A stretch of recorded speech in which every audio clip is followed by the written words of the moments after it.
Praise the Lord. आपल्या सर्वांचं स्वागत आहे आजच्या छोट्याशा संदेशामध्ये. आणि आज आपण पाहणार आहोत आपली एक ओळख. होय, प्रभू येशू ख्रिस्तामध्ये आपली असणारी एक ओळख याविषयी आपण पाहणार आहोत. आपण पाहूया दुसरे करिंथकरस पत्र याचा 5वा अध्याय 17व वचन. या वचनामध्ये आपली ओळख दिलेली आहे, ती म्हणजे आपण एक नवीन उत्पत्ती आहोत. होय, आपण जी नवीन उत्पत्ती आहे त्याविषयी आपण पाहणार. आपण वाचूया ते वचन. म्हणून जर कोणी ख्रिस्ताच्या ठायी असेल तर तो नवी उत्पत्ती आहे. जुने ते होऊन गेले, पहा ते नवे झाले आहे. होय, जुने ते होऊन गेले आहे आणि पहा ते नवे झालेले आहे. आपण देखील प्रभू येशू ख्रिस्तामध्ये आहोत तर आपण नवीन झालेलं आहोत. हालेलुया. आणि आपण पाहतो नवीन म्हणजे काय. नवीन या शब्दाला ग्रीकमध्ये कोयोनोस असं म्हटले असं. होय, कोयोनोस हे म्हटले आणि कोयोनस या शब्दाचा अर्थ आहे की ताज्या पद्धतीने बनवलेला, फ्रेश, पूर्णपणे ताजा, नुकताच बनवलेला असा ताज्या पद्धतीचा. आणि आपण पाहतो सर्वात महत्वाचं म्हणजे जर आपण ताज्या पद्धतीने बनवलेला आहोत, आपण नवी उत्पत्ती आहोत, तर या नवी उत्पत्ती होण्याच्या अगोदर आपण जुनी उत्पत्ती होतो. आणि जुनी उत्पत्ती म्हणजे काय आणि नवी उत्पत्तीमध्ये आपण काय आहोत ह्या गोष्टी आपल्याला समजणं आवश्यक आहे. त्याशिवाय आपल्याला पुढील गोष्टी समजणार नाहीत. पण आपण पाहतो की जुन्या उत्पत्तीमध्ये आपण काय होतो, कारण की आपण पाहतो आपण जुन्या उत्पत्तीमध्ये आत्मिकरित्या मृत झालेलो होतो आणि नव्या उत्पत्तीमध्ये प्रभू येशू ख्रिस्ताच्या द्वारे आपण आत्मिकरित्या जिवंत झालेलो आहोत.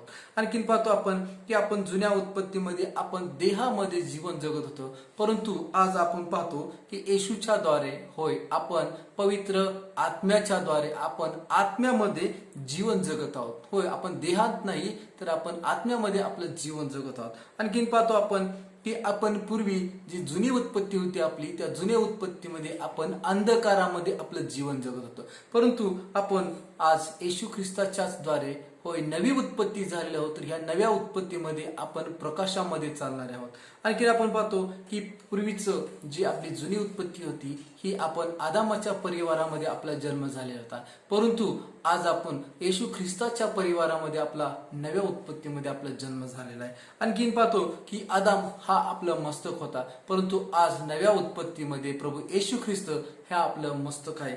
आणखी पाहतो आपण की जुन्या उत्पत्तीमध्ये आपण जीवनापासून सुरुवात करून आपण मृत्यूकडे जात होतो, परंतु आपण या नव्या उत्पत्तीमध्ये होय आपण नव्या उत्पत्तीमध्ये त्या मृत्यूमधून निघून सार्वकालिक जीवनाकडे जात आहोत खरोखर. आणि आपण पाहतो की योहान 1:12 आणि 13 ह्या वचनामध्ये आपण ते वचन वाचूया. योहानकृत शुभवर्तमान त्याचा 1 अध्याय 12 आणि 13 वचन. परंतु जितक्यांनी त्याचा स्वीकार केला तितक्यांना म्हणजे त्याच्या नाव विश्वास ठेवणाऱ्यांना त्याने देवाचे मुले होण्याचा अधिकार दिला. त्याचा जन्म रक्त अथवा देहाची इच्छा अथवा मनुष्याची इच्छा यापासून झाला नाही, तर देवापासून झाला. होय, आणि आपण पाहतो की आपण जर नवी उत्पत्ती आहोत तर ह्या नव्या उत्पत्तीमध्ये आपण जितक्यांनी त्याच्यावरती विश्वास ठेवला तितक्यांना परमेश्वराने त्याची मुलं होण्याचा अधिकार दिलेला आहे, नवीन उत्पत्तीमध्ये आहे. होय, आणि आपण पाहतो ही रक्त अथवा देहाच्या द्वारे नाही तर देवाच्या द्वारे, कुठल्या मनुष्याच्या इच्छेने नाही, परंतु देवाच्या द्वारे आपला नवा जन्म या नव्या उत्पत्तीमध्ये झालेला आहे. होय, आणि आज आपल्याला अभिमान वाटायला हवा की मी अगोदर जुना होतो, परंतु प्रभू येशू ख्रिस्ताच्या द्वारे आपला आज नवा जन्म आहे आणि नवीन उत्पत्ती आपण असे झाले. आपण जुने नव्हे तर आपण नवीन असे बनलेलो आहोत. आणखीन आपण पाहतो रोमकरस पत्र त्याचा 6वा अध्याय आणि 4थं वचन आहे की जर आपण नवी उत्पत्ती आहोत तर नव्या उत्पत्तीमध्ये आपण काय करणं आवश्यक आहे. हो, आपण नव्या उत्पत्तीमध्ये काय करणं गरजेचं आहे ते वाचून वचनामधून पाहूया. तर मग आपण त्या मरणातील बाप्तिस्म्याने त्याच्याबरोबर पुरले गेलो, ह्यासाठी की ज्याप्रमाणे ख्रिस्त पिताच्या गौरवाने मेलेल्यातून उठला त्याचप्रमाणे आपणही नवीन प्रकारच्या जीवनात चालावे. हालेलुया. आपण नवीन प्रकारच्या जीवनामध्ये चालणं आवश्यक आहे. होय, आपण जुनी उत्पत्ती नाही तर आज आपण प्रभू येशू ख्रिस्तामध्ये आहोत तर आपण नवी उत्पत्ती आहोत, आणि नवी उत्पत्ती आहोत तर आपण नवीन प्रकारच्या जीवनामध्ये चालणं आवश्यक आहे. आणि आपण आणखीन पाहतो इफिसकरस पत्र त्याचा 5वा अध्याय आणि 2रं वचन, त्याच्यामध्ये देखील आपल्याला पाहायला मिळतं. इफिसकरस पत्र 5वा अध्याय आणि 2रं वचन. आणि ख्रिस्ताने तुम्हाला प्रीती केली आणि देवाला सुवास मिळावा म्हणून स्वतःला आपल्याकरिता अर्पण व यज्ञ म्हणून दिले, त्याचप्रमाणे तुम्हीही प्रीतीने चला. हालेलुया. या ठिकाणी आपल्याला समजतं की आपल्याला प्रीतीनं चालण्यासाठी सांगितलेलं आहे. जर आपण नवी उत्पत्ती आहोत तर आपल्याला या ठिकाणी प्रीतीने चालावं लागणार आहे. आणखीन आपण पाहतो की नवीन करारामध्ये 212 वेळेस चालणे हा शब्द आलेला आहे. आणि चालणे म्हणजे नुसतं चालणे नाही तर देवासोबत चालणे, देवाबरोबर चालणे. म्हणूनच आपण प्रीतीमध्ये चालणं आवश्यक आहे. जर आपण नवी उत्पत्ती आहोत तर आपण प्रीतीमध्ये चालणं आवश्यक आहे.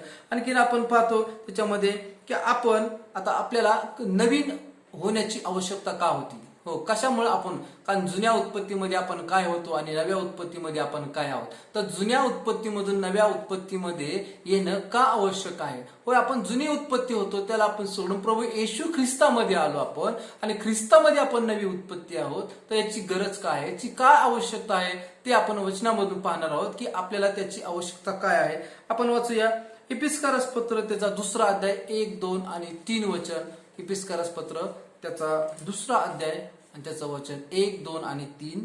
तुम्ही आपले अपराध व आपली पातके ह्यामुळे मृत झालेले होता.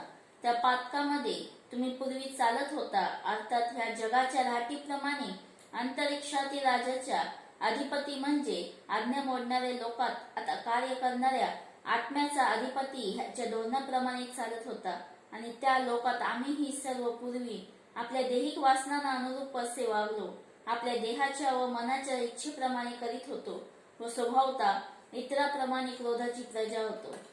हालेलुया. आपण या ठिकाणी पाहतो की इतरांप्रमाणे आपण काय होतो, क्रोधाची प्रजा होतो. आपण दैहिकतेमध्ये राहणारं जीवन जगत होतो, आपण देहामध्ये जीवन जगत होतो. होय, आणि आपण आज्ञा मोडणाऱ्या लोकांमध्ये राहत होतो. म्हणून अनेक गोष्टी आपल्यामध्ये देवाला न आवडणाऱ्या त्या. म्हणूनच आपल्याला काय करायचं आहे तर आपल्याला नवीन होणं आवश्यक आहे. आणि आपण त्याच्यानंतर आणखीन एक वचन पाहतो की आपल्याला नवीन व्हायचं आहे आणि प्रभू येशू ख्रिस्ताच्या द्वारेच आपली नवी उत्पत्ती केलेली आहे.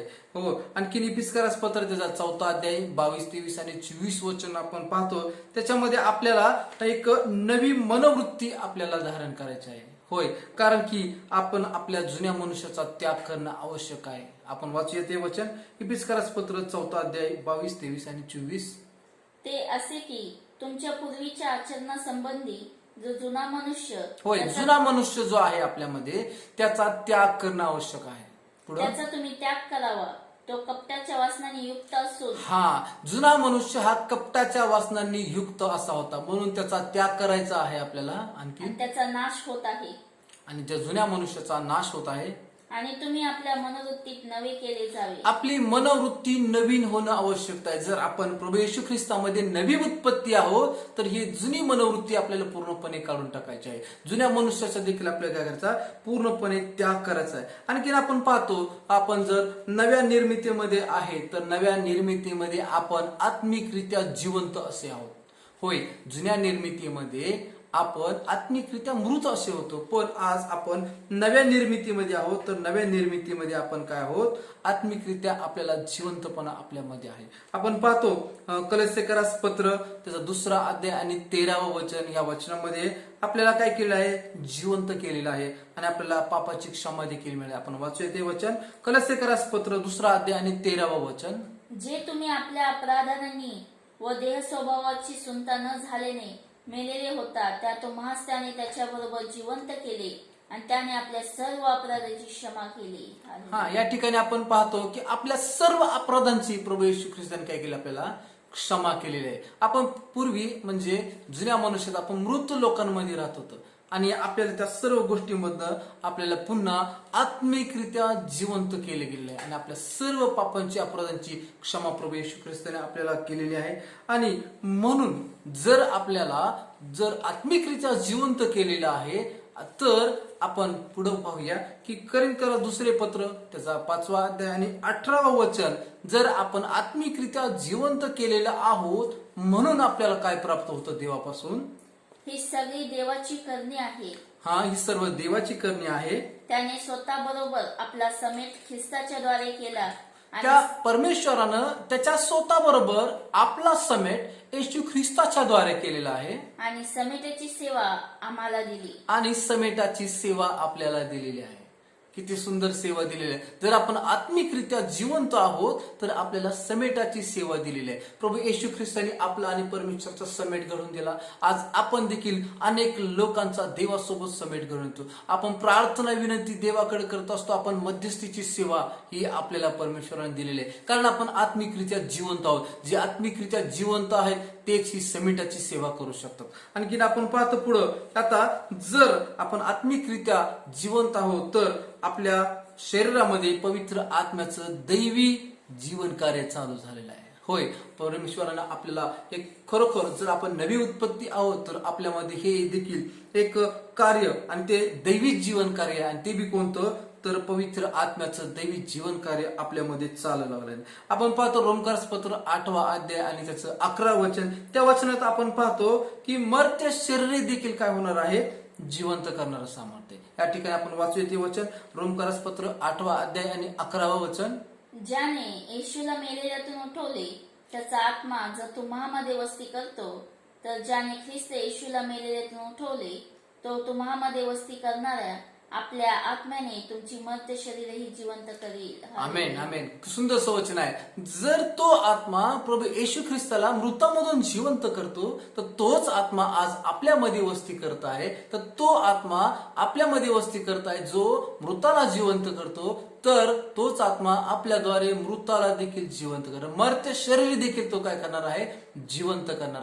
आणि असं सामर्थ्य आपल्यामधून देखील वाहणार आहे. आणखीन आपण पाहतो की जर आपण एवढं सामर्थ्यवान आहोत कारण आपण नवी उत्पत्ती आहोत. प्रभू येशू ख्रिस्ताने या नव्या उत्पत्तीमध्ये आपल्याला सामर्थ्यानं भरलेलं आहे, आपल्याला अभिषेकाने भरलेलं आहे. म्हणूनच आपलं जीवन हे प्रभू येशू ख्रिस्तासोबत असणारं जीवन हवं आहे. आणि आपण पाहतो की आपल्या जीवनामध्ये 3 प्रकारचे स्तर आपल्याला पाहायला मिळतात. होय, येशू ख्रिस्ता बरोबरचं जीवन, येशू नसतानाचं जीवन आणि येशू बरोबरचं जीवन. होय, आपण पाहतो की येशू ख्रिस्ताशिवायचं जे जीवन आहे, ज्या जीवनामध्ये प्रभू येशू ख्रिस्त नाही, ज्यानं आपल्याला नवी उत्पत्ती घडवलेलं आहे, नवीन बनवलंय, तो प्रभू येशू जर आपल्या जीवनामध्ये नाही तर ते जीवन दुःखमय असणार आहे, ते जीवन पापमय असणार आहे, ते जीवन निराशामय असणार आहे, ते जीवन संकटाचं असणार आहे, ते जीवन शापाचं असं असणार आहे.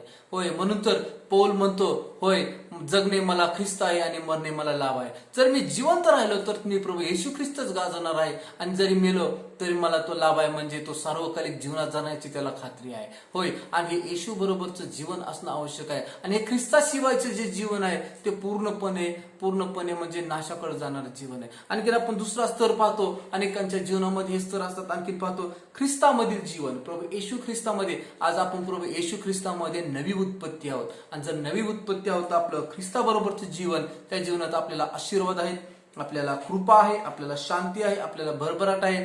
जुने नाही परंतु आपल्याला नवीन असं सर्व काय भेटलेलं आहे. होय, आणि गरिबीपासून सुटका झालेली आहे, कारण प्रभू येशू ख्रिस्त मला श्रीमंत करण्यासाठी तो स्वतः गरीब झालेला आहे. आणखीन आपण पाहतो की येशू बरोबरचे जीवन, तिसरा भाग असा आहे की येशू ख्रिस्ता बरोबरचे जीवन, आणि हे जीवन आपल्या प्रत्येकाला मिळणारं जीवन आहे. होय, जो कोणी प्रभू येशू ख्रिस्तावरती विश्वास ठेवतो, जो कोणी नवी उत्पत्ती आहे, तो प्रत्येक जण हे जीवन येशू सोबत स्वर्गामध्ये 1000 वर्षापर्यंत त्याच्या सोबत राहणार आहे. होय, तर आपण आज कुठं आहोत? येशू शिवायच्या जीवनामध्ये आहोत का येशू ख्रिस्तामधील जीवनामध्ये आहे का येशू बरोबरच्या जीवनामधील आहे? हो, तर आज आपण जर नवी उत्पत्ती आहे तर खरोखर आपल्याला हे जाणून घेणं आवश्यक आहे की आपण जुन्या उत्पत्तीत काय होतो आणि आज नव्या उत्पत्तीमध्ये आपण काय झालेले आहोत. होय, नव्या उत्पत्तीमध्ये आपण आत्मिकरित्या जिवंत झालेलो आहोत. आणखीन आपण नव्या उत्पत्तीमध्ये आपण पूर्वी देहात जीवन जगत होतो, आज आपण आत्म्यामध्ये जीवन जगत आहोत. होय, आपण प्रकाशामध्ये चालणारे आहोत. होय, आपण आदमाचे नव्हे तर येशूच्या परिवारामध्ये नव्या उत्पत्तीमध्ये आपला जन्म झालेला आहे. आणि पूर्वी आदाम आपलं मस्तक होता, पण आज प्रभू येशू ख्रिस्त हा आपलं मस्तक आहे. आणि पूर्वी आपण जीवनापासून चालू करून मृत्यूपर्यंत जात होतो, पण या नव्या उत्पत्तीमध्ये आपण मृत्यूपासून निघून सार्वकालिक जीवनामध्ये जात होतो. होय, आज जर आपण नवी उत्पत्ती आहोत तर परमेश्वराने आपल्याला खरोखर नवीन बनवले आहे, आणि आपल्याद्वारे आपण अनेक लोकांना त्या जुन्या जीवनामधून काढायचे, जुन्या उत्पत्तीमधनं त्यांना काढायचं आहे आणि नवीन उत्पत्तीमध्ये आणायचं आहे. जेव्हा आपण अनेक लोकांसाठी त्यांना जुन्या जीवनातून काढून नव्या उत्पत्तीमध्ये घेऊन येतो, खरोखर स्वर्गामध्ये देखील खूप मोठा आनंद साजरा केला जाणार आहे. आज आपल्या सर्वांना, होय, मी एकच सांगत आहे की आपण एक नवी उत्पत्ती आहोत. जुनं ते सर्व होऊन गेलेलं आहे आणि पहा ते नवीन झालेले आहे. हो, या वचनाच्या द्वारे प्रभू आपल्याला सर्वांना आशीर्वाद करो. आपण या समय प्रार्थना करूया. धन्यवाद स्वर्गीय पिता, हा सुंदरसा समय प्रवेशू मी तुझ्या हातामध्ये देतो बाप्पा. या समयाचे प्रभू तू आम्हा प्रत्येकासोबत तुझ्या वचनाच्या द्वारे बोललेलेस प्रवेशू. आम्ही जुनी नव्हे तर प्रभू आम्ही नवी उत्पत्ती आहोत बाप्पा. आमची स्वतःची एक ओळख तू आम्हाला करून दिलीस. तुझे आभार उपकार मानतो बाप्पा. माझ्या प्रत्येक भावा बहिणीला प्रभू बाप्पा, जे बी प्रभू हा मेसेज पाहतील बाप्पा, त्या प्रत्येकाला प्रभू ते नवी उत्पत्ती आहोत बाप्पा हे त्यांना कळून येते प्रभू. आणि त्याच्याद्वारे बाप्पा महान असं कार्य त्या होऊ दे बाप्पा. अनेक लोकांना बाप्पा जे जुन्या उत्पत्तीमध्ये आहेत प्रभू, त्यांना देखील बाप्पा नव्या उत्पत्तीमध्ये आणण्यासाठी त्या प्रत्येकांना तू सहाय्य आणि मदत कर. दया कृपा करा जा येशूच्या नावात मागतो नाही पिता, आमेन. God bless you. प्रभू आपल्याला सर्वांना या वचनाच्या द्वारे आशीर्वादित करो. आमेन.